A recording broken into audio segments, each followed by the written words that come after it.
Mr. Ambassador, Secretary of State, Mr. President, distinguished guests, ladies and gentlemen, it gives me great pleasure on behalf of the British Guild of Agricultural Journalists to welcome you here to Berlin and to the British Embassy. That, however, to me is somewhat long-winded a start to the evening, so can I bid you a warm welcome in my mother tongue, the Doric. Aye, aye, fit like, it's just grand to hear hereabouts, and I've a feeling that we're all going to hear grand necht to necht, and this have a fine place, Mechty posh, and I've never been in such a place before. Welcome you now, as we're a Jack Thompson's bairns, so we're going to hear nae doot, nae falderals, and just a grand necht of later in the Drammen. Hey, well done, Joe. In English, the short translation is greetings to all in this very posh building. I've never been anywhere like it before, but the reality is that we're all off the same father, so there will be no airs and graces here. Instead, we'll just have a great evening socialising and enjoying a drink. It's indeed a great honour to stand here tonight because the IFAJ Congress is heading in September to Aberdeen in the northeast of Scotland. Aberdeen, the city in which I was born, in Aberdeenshire, where I live and work, is no rural backwater. Aberdeen, or the Granite City as it's known the world over because of the grey and pink granite in which many of its buildings are constructed, is an economic powerhouse for the UK economy, contributing billions a day from its now black gold harvest of oil and gas from the UK continental shelf. With Houston, Texas, Calgary, Alberta, Stavanger, Norway, Aberdeen is one of the world's 4 oil capitals. It is from this corner of the UK that oil and gas production in Africa, parts of the former Soviet Union, West Coast Australia, Southeast Asia, and the UK continental shelf is mostly controlled these days. And you can also guarantee that regardless of where oil and gas is being produced these days, there will be a link to Aberdeen somewhere along the process. Oil and gas has certainly transformed Aberdeen since the 1970s, making the city richer than it was when agriculture and fishing were its main livelihood. Those traditional industries, however, remain the backbone of the rural economy in the northeast of Scotland, where we will be visiting as part of the Congress. We'll take you into Angus, Kincardineshire, Aberdeenshire, Morayshire and Banffshire, which is home to the Scotland's whisky industry. Glenlivet in the High Hills, and the estate which you will be visiting on the Energy and Diversification Tour is home to the distillery of the same name and whose wonderful water of life, Uskabar in the Scots Gaelic, is now exported globally. Glenlivet was the one that started it all in 1824 when it became the first licensed distillery in what had until then been an illicit trade run by farmers who made whisky on the heather moors and who were always one step ahead of the taxman. Whisky is now worth £140 a second to the UK, or £4.5 million annually, billion pounds annually, in exports alone. To sum that up somewhat more succinctly, that's one hell of a lot of hangovers. The story of Scotch will be told fully on the Arable and Whisky Tour, where we'll be taking you into the heart of Speyside to visit arable and livestock farmer Ian Green, who grows the malting barley that's a key part of the distillation process. We'll then head to Diageo's maltings at Burghead, then to its recently opened £40 million distillery at Rose Isle, where you'll be given a taste and hear about the £1 billion investment it's planning to make to increase whisky production. Scotland is, however, also synonymous with meat, soft fruit, and despite what you might hear about the love of Scots and fried Mars bars, we do also produce vegetables, and lots of them. Beef is the mainstay of the Scottish livestock sector and worth about £1 billion a year. Others may claim to produce good beef, but we do have the best. As Scotland gave the world its most famous beef brand, the mighty Aberdeen Angus, a cross between 2 northeast native cattle, the Buchan Humley and the Angus Black.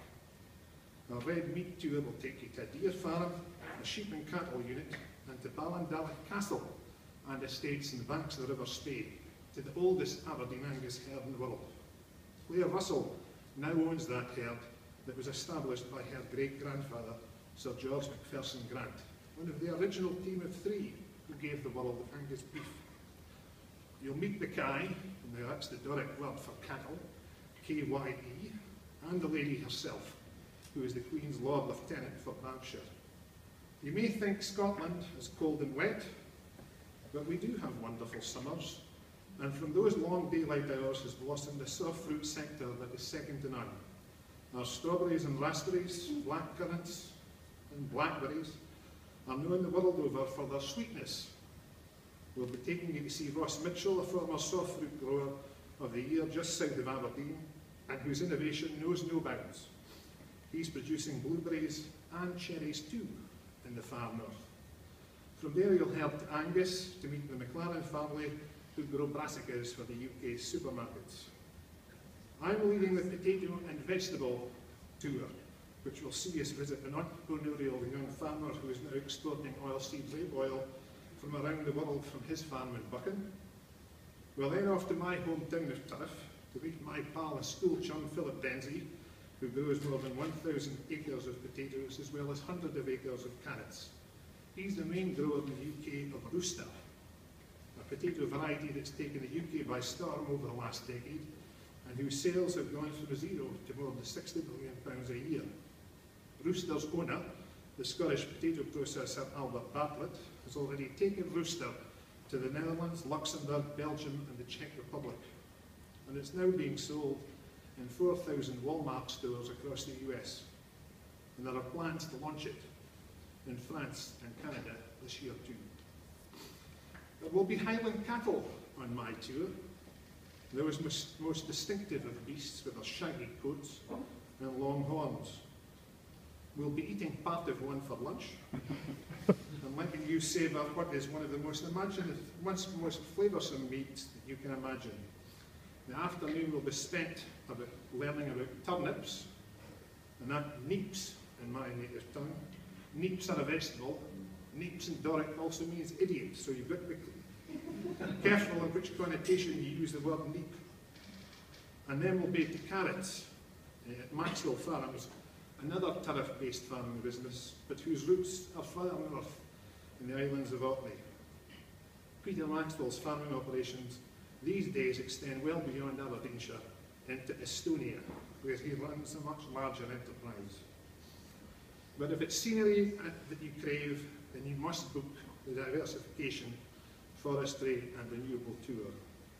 That takes you to the stunning Glenlivet estate, where we'll be telling you the story of how it is run and the hill farms that are at the core of it. I only hope the weather is good, because you'll be left awestruck by Glenlivet and its natural beauty, all of which explains why the whisky the Livet Burn produces is so good. And it's not just the Glenlivet these days. There's Tamnavoulin, Tomintoul and Breval too. And on top of all of that, we're taking you to Europe's largest auction market and a family farm exporting ice cream and crisps to more than 20 countries globally. Mackie's delicious offerings from its brown Swiss, Holstein and Jersey heads includes green tea ice cream, which is shipped by a refrigerated container load to South Korea. We'll also be giving you a taste of Scotland, both drink-wise and culturally, so I look forward to seeing you jigging and spinning in a kilt, and by following me wearing it. And remember, this is an important year for Scotland, my home nation. We this year host both the Commonwealth Games and Golf's Ryder's Cup, the annual battle between the golf professionals of the US and Europe. And remember, Scotland is the home of golf. We also in September go to the polls in a referendum to decide our nation's destiny and whether we as Scots want to remain a part of the United Kingdom or to go our own way and break up a relationship that started with the Union of the Crowns in 1603 when Scotland's King James VI succeeded the throne of England and Ireland, and then formalised with the Act of Union in 1707 after the Treaty of Union between Scotland and England was agreed on the 22nd of July 1706. I think we now have a video.